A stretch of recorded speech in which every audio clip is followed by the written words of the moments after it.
한영진 전 국회의원, 고영신 한양대 특임교수와 함께 짚어보겠습니다. 안녕하십니까? 네, 안녕하세요. 네.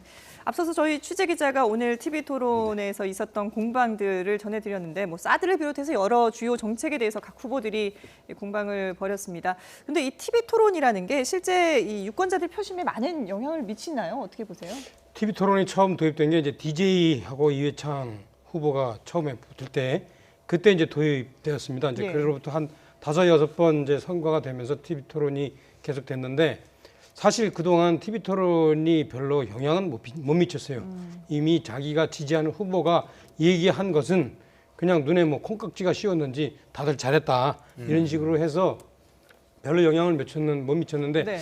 이번의 경우에는 두 가지 점에서 좀 특이한 것이 있어요. 하나는 이제 선거 기간이 너무 짧기 때문에 네. 후보에 대해서 좀 알 기회가 너무 없었습니다. 검증할 기회도 없었고 사실 그렇기 때문에 TV토론이 상당히 관심을 끌 겁니다. 그리고 후보 간 격차가 특히 양강이라고 일컬어지는 부분들에 대해서 그 격차가 없고 이 지지층이 상당히 유동성이 많습니다. 그래서 그리고 또 이제 두 번째로는 좀 새로운 방식이 도입되고 있어요. 스탠딩 토론, 그다음에 후보 간 발언 시간 총량제. 네. 이것은 이제 후보가 어떻게 발언을 효과적으로 하느냐에 따라서 달라지기 때문에 후보의 토론 기술이 토론 역량이 평소에 갖고 있는 생각 여부가 상당히 많이 이번에 차이가 나게 드러날 겁니다. 그래서 이번에는 좀 상당히 사람들이 관심 있게 지켜볼 것 같습니다. 네. 물론 이 TV 토론에 뭐 여러 후보가 참여를 했지만 먼저 좀 홍준표 후보에 대해서 얘기를 좀 해봤으면 좋겠습니다. 두 분께 다 질문을 좀 드렸으면 좋겠는데, 자 오늘 홍준표 후보 얘기를 보면 모든 후보에 대해서 각을 세우는 모습이었거든요. 이걸 보면서 좀 궁금했던 게 지금 판세에서 왜 굳이 모든 후보에 대해서 각을 세우는 모습을 보일까? 왜 그런 것 같으신가요? 하나는 뭐 홍준표 후보의 개인적인 특성이 있습니다. 그분은 그동안 여러 정책뿐만 아니라 도정을 이끌어가는 데 상당히 저돌적인 거, 네. 또 뭔가 이슈 파이팅을 아주 주도하고는 그러한 어떤 정치적인 행태를 보여왔던 것들이 그 행태가 여전히 지금 지속이 되고 있는 것이고, 또 하나는 지금 잘 아시다시피 박근혜 전 대통령이 이렇게 탄핵을 받으면서 보수, 어떻게 보면 중도까지도 지금 표심이 어디로 갈지를 몰라서 방황하고 있는 상황이고, 그 표심들이 상당 부분이 지금 안철수 후보로 돌아간 상황이라면, 과거 같으면은 보수와 진보가는 양강 대결로 가 있는데 지금은 사실은 보수는 거의 제외되다시피 하고 야당 쪽에 두 후보가 양강 구도를 이루고 있지 않습니까? 네. 그런 차원에서 본다면 홍준표 지사 입장에서는 어떻게든 어떤 그 대립각을 세움으로써 자신의 존재감을 과시를 하고, 특히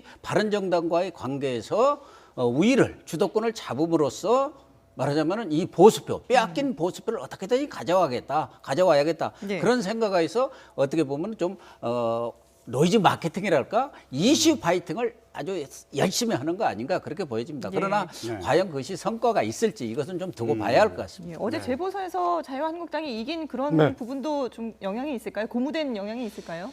그것보다는 좀 홍준표 후보가 지금 상당히 좀 어려운 처지에 있는 거죠. 어제 재보선을 이제 지금 거론하셨는데 네. 재보선 중에 한 곳 포천 같은 경우에는 저는 사실 직접 밀착해서 관심도 가져보고 취재도 해봤는데 그 경우에 상당수 여론조사가 사실은 현재 더민주당 후보가 상당히 1등으로 앞서가는 걸로 많이 나왔었어요. 그런데 이제 이번에 뚜껑을 열어보니까 사실은 이제 자유한국당 후보가 1위로 당선됐지 않습니까? 그래서 이게 샤이 보수가 있긴 있는 것이 확인은 됐습니다. 현재 그래서 그 부분에 대해서 공략을 잘 하는 것이 중요한데 네. 다만 이제 홍준표 후보 같은 경우에는 지금 선거 캠페인의 어떤 그 이슈를 끄집어내는데 크게 두 가지 전략이 하나 있는데, 하나는 프레임을 어떻게 잡느냐. 예. 크게 그게 이제 예컨대 문재인 후보는 적폐 세력 대 무슨 개혁 세력, 무슨 정권 교체 대 아니면 정권 유지 세력, 이런 식으로 크게 어떤 세력을 구분해서 하는 방법이 하나 있고, 또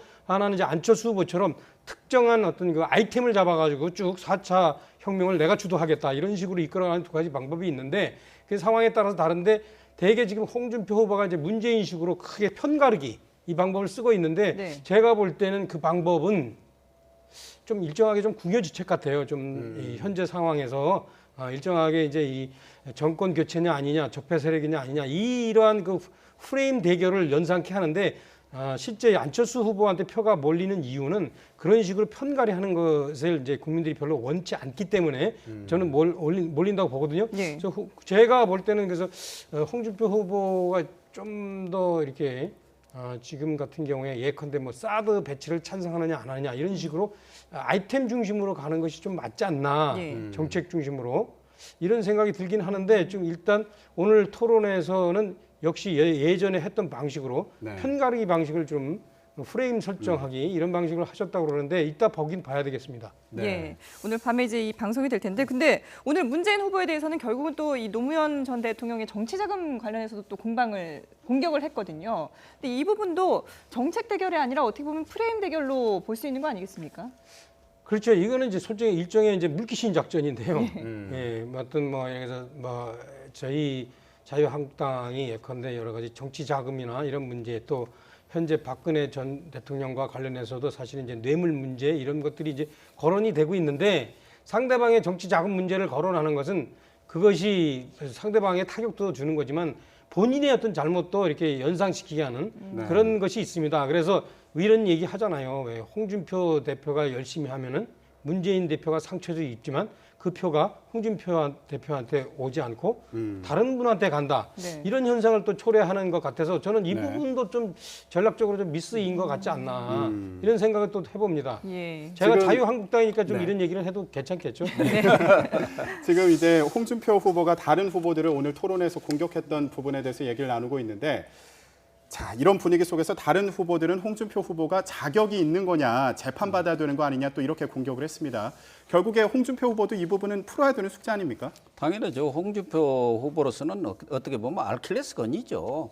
지금 뭐 방금 말씀하셨지만 이 정치자금 문제를 가지고 이렇게 물고 늘어진 것도 본인이 결국은 성완전 전 경남기업 회장으로부터 1억 원을 받았는데 그것이 1심에서는 유죄났다, 2심 이제 항소심에서 무죄가 난 거고 대법원 최종 판결심이 남아 있는 거 아닙니까? 네. 그러니까 원칙적으로 도덕적으로 이런 뭐 꼭 누구 편을 들자는 게 아니고 본다 한다면은 그런 정치자금 문제에 대해서 본인은 뭐 결백을 주장하고 있지만 지금 논란을 빚고 있는 사람이 대선 후보에 나선다는 게 또 맞는 것이냐? 예를 들면 그러면 대법원에서 유죄 판결이 났을 경우는 뭐 어떻게 할 건가? 이런 문제들이 있기 때문에 뭐 그에 대해서 이제 바른정당 대립각을 세우고 있는 바른정당 유승민 후보가 가장 앞장서서 공격을 하고 있지만 자격이 없는 후보 아니냐. 우선 자격부터를 갖추고 누가 보더라도 대선 후보로서 대통령직을 제대로 수행할 수 있는 그런 자격부터 가져야 하는데 자격의 훈결이 있는 사람이 나오는 것은 그건 국민들에 대한 예의가 아니다. 이렇게 공격을 하는 데 대해서 사실은 뭐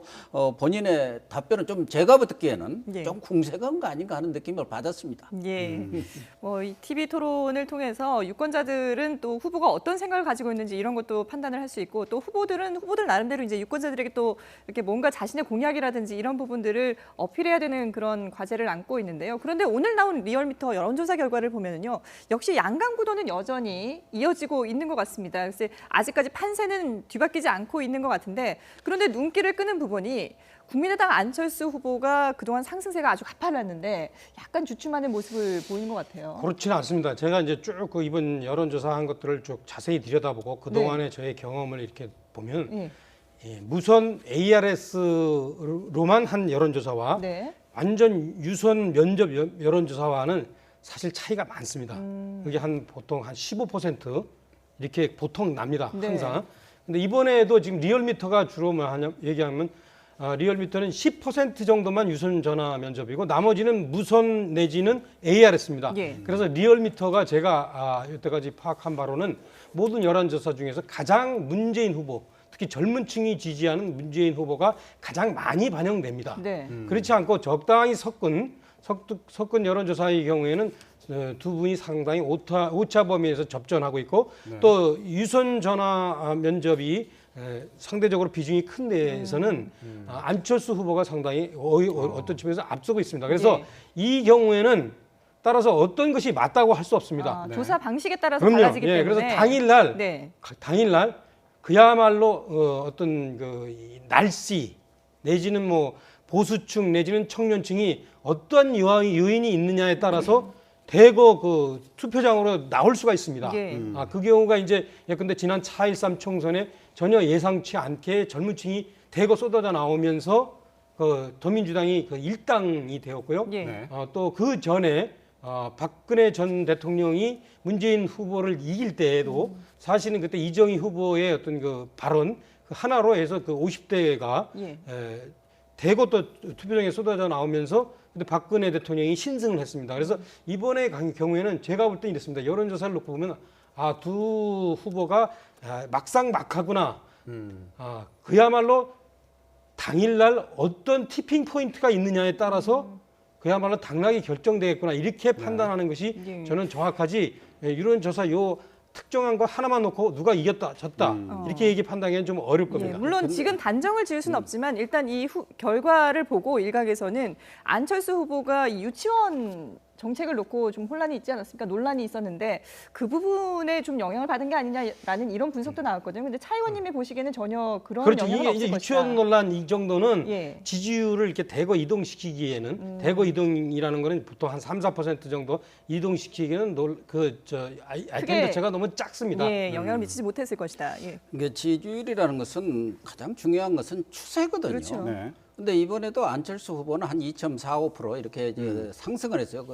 그동안의 그런 급격한 상승, 수직 상승은 조금 멈췄다 하지만 지속적인 상승 추세를 가지고 있기 때문에 뭐 여론조사상의 유선과 유무선을 어떻게 배합하느냐에 따라서 많은 차이도 나지만 네. 그 가장 선거에서 중요한 것은 이 추세인데 그런 추세가 지금 상승 곡선을 지속적으로 그리고 있다는 점이 중요한 것이고 혹은 또 하나는 방금 줄어들더라도, 말씀하신 예. 대로 유치원 문제 네. 이 부분을 어떻게 보면 언론지 잘못된 오보에서 비롯된 거거든요. 그렇죠. 시작은 그러니까 그랬죠. 예. 유치원이라는 게 이게 사립 유치원이 있고 국공립 유치원이 있지 않습니까? 네. 그래서 이제 지금 사립 유치원 그 원장 대회에 갔기 때문에 그쪽에 말하자면 자신들이 제대로 그 사립 유치원을 운영할 수 있는 그런 독립성도 보장하고 지원도 해주겠다 그 얘기였고 네. 거기에 겸해서 이제 국공립은 병설하고 단설 유치원이 있는데 지금 그때 기자가 사실은 병설 유치원을 억제한다는 게 아니고 대형 단설. 예. 그러니까 병설은 학교에서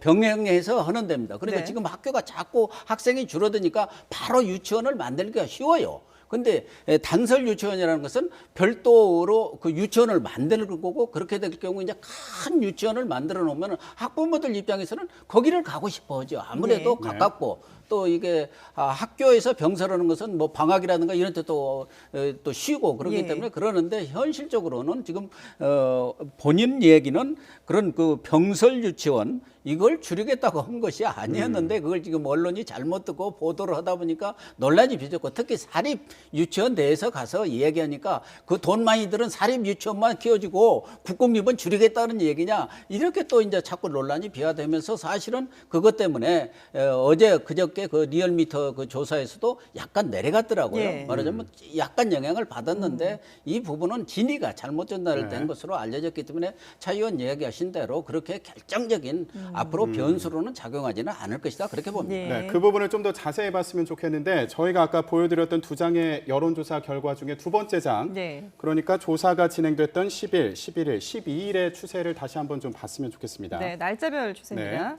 날짜별 추세를 보면 지금 말씀하신 대로 안철수 후보 같은 경우에 조금씩 내려가는 그런 추이를 보이고 있거든요. 지금 말씀하신 대로라면은 그런 영유아 보육 문제 관련된 그 발언의 영향으로 조금은 내려간 거 아니냐. 그렇지만 큰 어떤 영향은 없을 것이다. 이렇게 사실은 분석하신다는 우리 거죠. 학부모들 입장에서는 이 학교와 관련된 문제는 엄청나게 민감한 거 아닙니까? 그렇죠. 특히 최순실 국정농단에서도 정유라의 2대 특혜 입학 이걸로 해서 전 국민 학부모들은 다 어떻게 보면은 뭐 분노를 한 거 아닙니까? 그렇기 때문에 아주 민감한데 이런 부분에 대해서는 좀 더 말하자면 안 후보도 그렇고 국민의당에서도 미리 그러한 그 보도자료랄까 이런 것을 제공을 했더라면은 그런 오류를 범하지 않았을 뻔했는데 그냥 그 보도자료를 안 오고 바로 현장에서 이렇게 얘기를 하다 보면 아무래도 기자가 듣다 보면 잘못 들을 수도 있지 않습니까? 예. 그러다 보니까 이렇게 좀 뭐 여론이 악화됐고 그것이 이런 여론 조사에까지도 약간 부정적인 영향을 미친 것 같지만 그것이 진위가 아니라는 것이 뭐 드러났고 그것이 언론의 오보에 의해서 논란이 확대됐다는 것에 대한 인식들이 되면은 이건 뭐 사라지지 않겠나 그렇게 보여집니다. 예. 그 자녀 문제도 지금 뭐 안 후보 쪽에서 그런 뭐 여러 가지 관계된 내용들을 전부 공개를 하니까 딱 사라졌지 않습니까? 사실 그 단설이냐 병설이냐 이 말 잘못한 부분은 이게 오보라는 게 정정이 되긴 했지만 그 이후에도 사실 이 정책에 대해서는 논란이 지속되고 있는 것 같아서 이제 저희가 말씀을 드린 거고 차 의원님이 보시기에는 어떠세요? 저는 이렇습니다. 그 안철수 후보의 지지율이 좀 빠질 거다 이런 생각은 했어요. 예.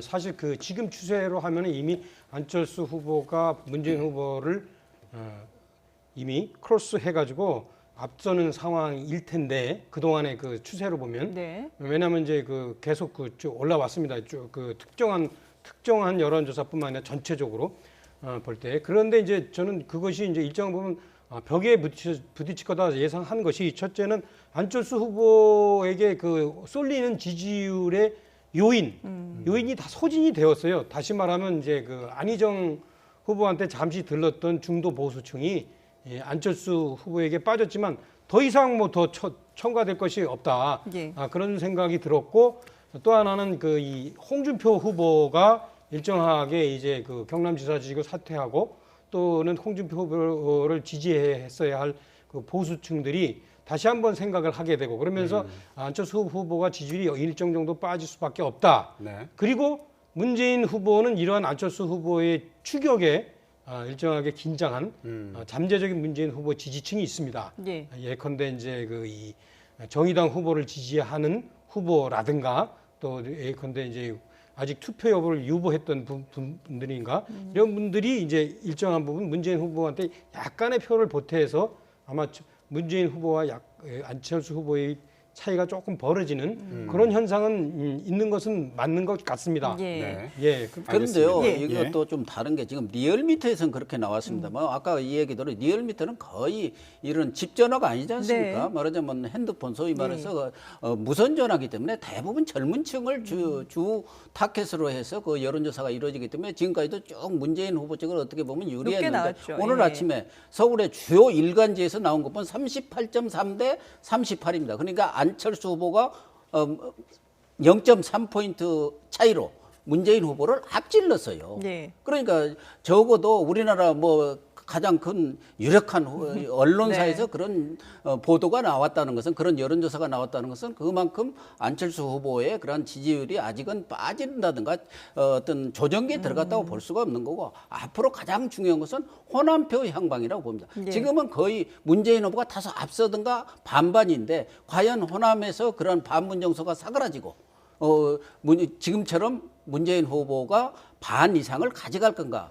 그렇지 않다는 또 의견들이 많고 예. 경우에 따라서는 지난 4.13 총선과 같은 그런 상황이 벌어진다 한다면은 호남이 7대3 정도로 안쪽으로 기울지 않겠냐고 보는 관측들도 또 많거든요. 예. 그런 부분이 앞으로 관전 포인트가 아닐까 그렇죠. 그렇게 말씀하신 보여집니다. 것처럼 뭐 여론조사 기관이 여러 군데고 지금 또 이제 대선이 얼마 남지 않았다 보니까 매일매일 또 새로운 여론조사 결과가 나오지 않습니까? 이런 흐름을 조금 더 지켜봐야 될 것 같은데요. 앞서서 그 차 의원님께서 그 샤이 보수가 있다. 재보선에 대한 이제 결과를 말씀하시면서 샤이 보수가 있다라고 말씀을 해주셨는데 그러면 앞으로의 지지율에서 홍준표 후보에 대한 어떤 지지율도 더 변동이 있을 거라고 보십니까? 네, 그렇습니다. 지금 말씀 잘하셨네요. 네. 여론조사와 관련해서 저는 조금 생각을 달리하는 게 호남 쪽에서 이제 각축도 있겠지만 현재 당락을 결정지는 보다 중요한 문제는 이 안철수 후보에게 대거 빠져들어갔던 보수표가 예. 거기에 주저앉아 있을 거냐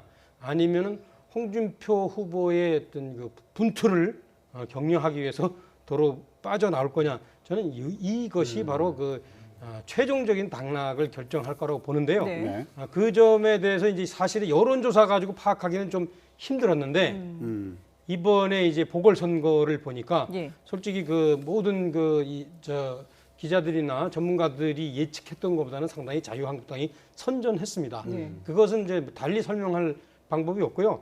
샤이 보수가 있구나. 여론조사들 이런 것들에 응하고 답하고 하지 않던 그야말로 우파를 걱정하는 분들이 네. 있었구나라는 것들이 확인이 된 거예요. 그래서 그분들이 그런데, 아마 예. 제가 볼 때는 이번 대선에서도 일정한 부분 영향을 행사할 것으로 보여집니다. 그런데 원래 TK 지역은 보수 쪽이고 그 자유한국당이라든지 바른정당은 물론 이제 뭐 배신자 프레임이 네. 있습니다만은 자유한국당에 대한 지지율도 높지 않았습니까? 그런데 이번에 이제 여론조사에서 쭉 지지율이 빠져가지고 네. 어떤 경우에는 안철수 후보가 1등하고 그렇죠?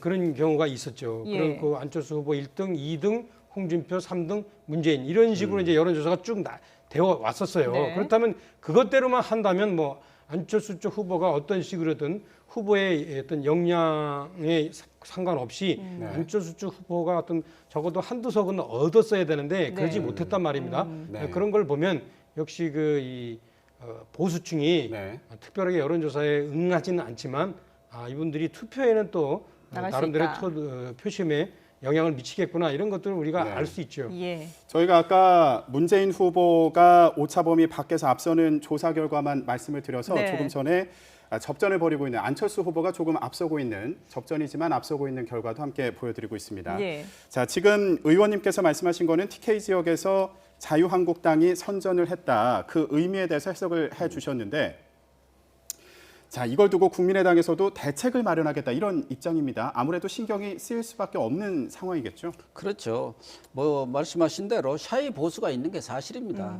그런데 대선과 이 지역 선거는 조금 다릅니다. 뭐 우리 차의원 선거 여러 차례 치러봤지만 대선은 과 구도는 지역 선거는 또 지역에서 그 사람들의 그 활동이라든가 그동안의 경력이라든가 또 그동안에 있었던 그 지역적인 어떤 그 정당 선호도라든가 그런 것들이 반영이 되거든요. 네. 근데 대선은 좀 우리가 달리 보는 경우가 많이 있지 않습니까? 그래서 이번에 재보선에서 일부 그것도 아주 국소수 재보선에서 나타난 현상이 그것이 바로 대선으로 이어진다고 볼 수는 없는 것인데 그럼에도 불구하고 국민의당 입장에서는 지금 TK 지역에서도 뭐 2등도 했지만 1등을 지역 그 여론조사상에 가장 안철수 후보가 1등으로 나타난 지역도 있는데 이번에 뭐 사실은 국민의당의 경우 호남을 제외하고 각 지역에서 제대로 된 지역 지구당이랄까 예. 또 지역의 어떤 위원장들을 제대로 그렇게 조직화된 데가 별로 사실은 없습니다. 또 그 지역에서 지금까지 안철수 후보 지지율이 요 근래 한 열흘 사이에 떴지 그 전에 10% 안팎에서 왔다 갔다 한 정도였기 때문에 누구와 그 선거에 대해서 나가겠다. 특히 영남권에서 나가겠다고 이런 작은 선거에서 그런 그 어떤 지역 선거에서 나가겠다는 사람도 사실은 없었기 때문에 그걸로 평가하기는 어렵지만 예. 그러나 어쨌든 이 샤이 보수가 상당히 숨어 있다는 것이 드러났기 때문에 국민의당 입장에서는 여기에 대해서 우리 중도 보수 세력들이 워낙 뭐 한국당이 어떻게 보면은 뭐 중도 보수들이 떠났다고 생각했는데 그게 아니구나 이런 점에 대해서 경각심을 가지고 거기에 대한 어떤 대책을 세우는 것은 뭐 당연한 거죠. 예. 네. 그러니까 대구 경북 지역은 뭐 보수 후보들의 텃밭이다 보니까 뭐 신경을 못 썼다 하더라도 그럼 호남 지역만 놓고 본다면은 민주당은 한 곳이고 그리고 국민의당 같은 경우는 세 곳에서 승리를 했거든요. 이런 부분은 그러니까 주승용 대표가 예. 호남이 다시 돌아왔다 예. 이렇게 오늘 최고위원회에서 얘기를 했지 않습니까? 네. 네. 사실은 뭐 호남의 경우는 그 여론조사라든가 이런 것에 보면은 이렇게 중앙 여론조사하고 그 지역 신문에서 하는 여론조사가 많이 다를 때가 많습니다. 지난 네. 4.13 때도 그랬어요. 중앙 여론조사라는 것은 호남 표적 1,000명을 한다면 그거 한 100명을 하는 겁니다. 그 100명을 가지고 정확하게 짚어내기 어려운데 대개 그 지역 언론에서 하는 것은 그 지역 언론이 한 1,000명, 한 2,000명을 가지고 하기 때문에 거의 정확하다고 봐야 하거든요. 그래서 지난 4.13 때도 사실은 지역 언론에서는 국민의당이 훨씬 앞선다는 보도를 했었는데 그걸 네. 다 중앙 언론에서는 무시를 했어요.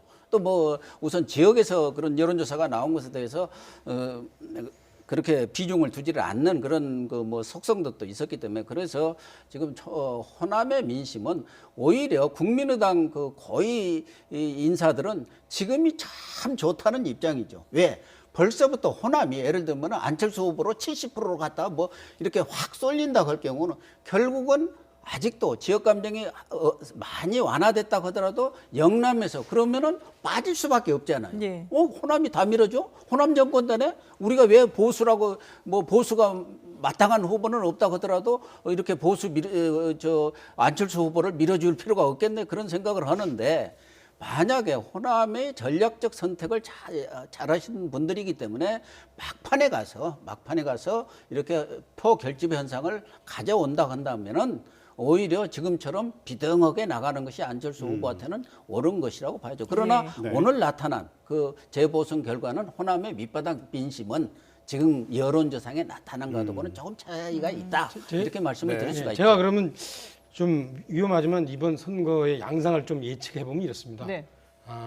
이번 보궐선거가 말해주는 결과인데요. 그동안 이제 여론조사를 놓고 보면은 상당히 그 편차가 크기 때문에 정확하게 예측하기는 어렵지만 보궐선거 자체는 이게 상당히 중요한 저는 지표가 된다고 보는데, 첫째는 아마 제가 볼 때는 이랬을 것 같습니다. 호남에서 기존의 민주당 쪽에서 갖고 있는 표의 일정한 부분이 국민의당 쪽으로 갈 것이다. 예. 안철수 후보에게. 그리고 또 안철수 후보가 갖고 있던 보수당 표가 일부 다시 자유한국당 홍준표 후보에게 돌아갈 것이다. 그렇게 저는 이제 상황이 크게 흐름이 양상이 예상이 되는데, 네. 그러면 누가 될 거냐?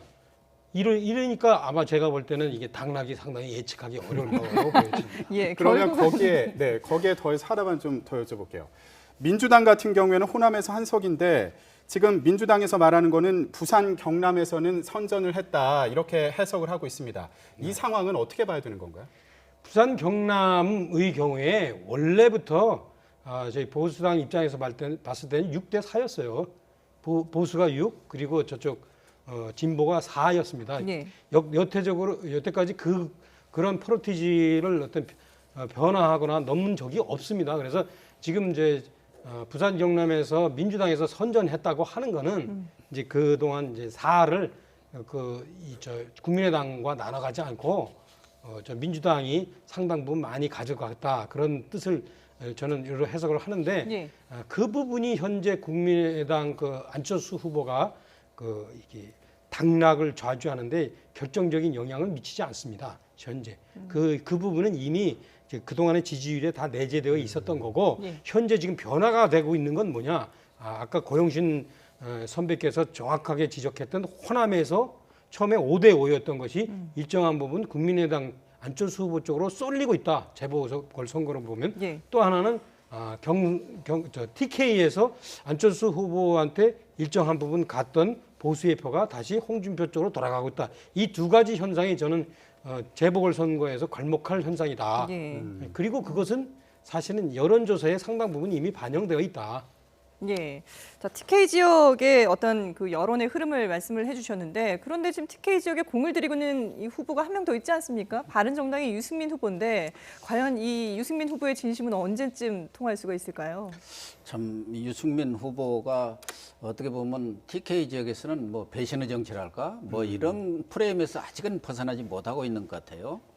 여론조사 상으로도 그렇고 네. 이번 재보선 결과에서도 뭐 전패하다시피 했죠. 제가 알기로는 그렇기 때문에 참 뭐 유승민 후보 입장에서는 어떻게 보면 참 답답하고 또 어떻게 보면 야속하고, 그래도 내가 TK의 적장자인데 어떻게 이럴 수가 있느냐 뭐 그런 생각을 가질 수밖에 없지만, TK 입장에서는 어쨌든 유승민 후보에 대해서 박근혜 대통령과 그런 전 대통령과 각을 세웠던 부분, 그런 부분들이 아직은 뭐 앙금이 가시지 않았다는 측면이 있고, 또 이런 뭐랄까요, 전국적인 지지 이런 면에 있어서도 뭐 2% 안팎을 이렇게 기록을 하면서 TK 쪽, 영남 쪽에서도 당선권에서는 어려운 것 아니냐. 그렇다고 한다면은 그나마 보수적으로 이렇게 마음을 가지신 분들은 홍준표 후보한테라도 몰아줌으로써 그래도 보수가